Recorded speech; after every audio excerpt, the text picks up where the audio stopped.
So in today's video, I'm going to be making Greek lemon chicken and potatoes. So I'm going to get all the ingredients ready for this, and I will try to write down everything I've used here. I don't go off the instructions to the T because this is for the oven. I put it in the crock pot. It's easier. I just throw everything in there. So I'm going to get everything and then I'm going to show you. Okay, got everything ready here. It calls for chicken thighs. Use whatever part of the chicken you like. The only two things I do measure out in this recipe is the lemon juice because you don't want too much of the lemon juice. Also, I do not have cayenne pepper, so I just use regular pepper. And yeah, so let's get to measuring. So it calls for a half a cup of lemon juice. I do not have fresh lemon juice, so we're going to go with what we got in our refrigerator. So half a cup. I'm using chicken drumsticks today. Oh, I hope you guys can see what I'm doing. Sorry, let me move the camera down so you guys can actually see. Sorry about that. And then it calls for a half a cup of olive oil. This is olive oil. It just says avocado oil, but it is. So my other one of these broke, so I just used the avocado one. I'm gonna have to refill it. Oh, it's just enough too. I'm gonna dump that in there as well. And that is it for me measuring. I mean, it does say to measure other things, but I just throw it in there. So it calls for oregano,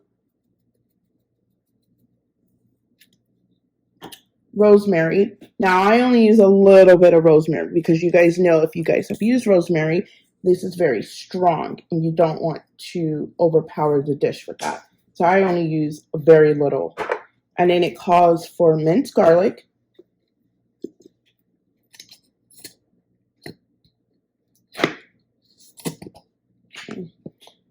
and black pepper.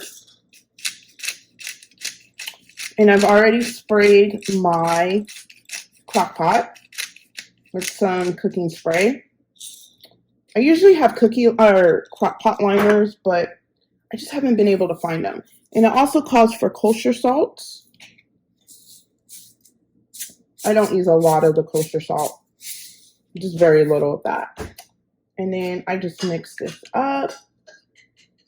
And then it also calls for a little bit of chicken broth. So I need to get that out of the refrigerator. Where are you? Did I use it all? You know what? Nope. Got it. I didn't want to have to open another container. I get mine from Sam's Club, or I'll keep on hand the better than bouillon stuff too. So I've already rinsed and washed my chicken. So it's already, when I bring it home, I rinse and wash it before I put it into the freezer bag. So when it's time, I just dump it and I'm ready to go. I'm going to use the bag to separate the chicken, so I'm not touching it with my hand.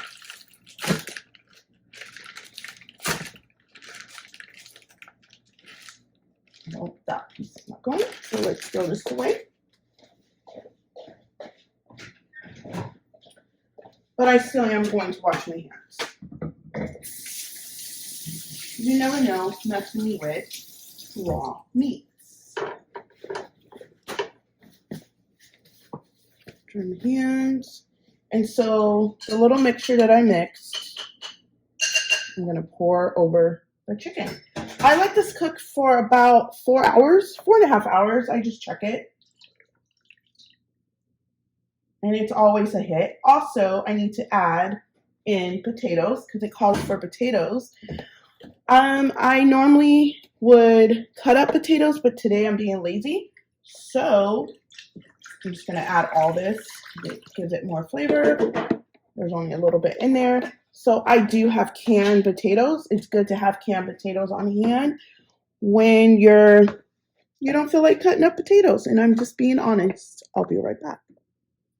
So I buy the potatoes like this in a can. I get them from Walmart. They're with sea salt.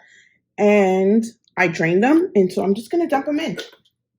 At first, I was like, oh, potatoes in a can. But I did try them. And trust me, they're really good. You got to try them. And then I'll just make a vegetable on the side. And then there is a dinner. And let's put the lid on. And voila. Background, I'm sitting at the computer editing this video as we speak, and I'm noticing I didn't do an outro. So I hope you guys like the video. If you like it, please thumbs up it. If you have not subscribed, please hit that subscribe button. And if you have any questions, leave it down in the description box down below, and I will answer them as soon as I can. Thanks, guys.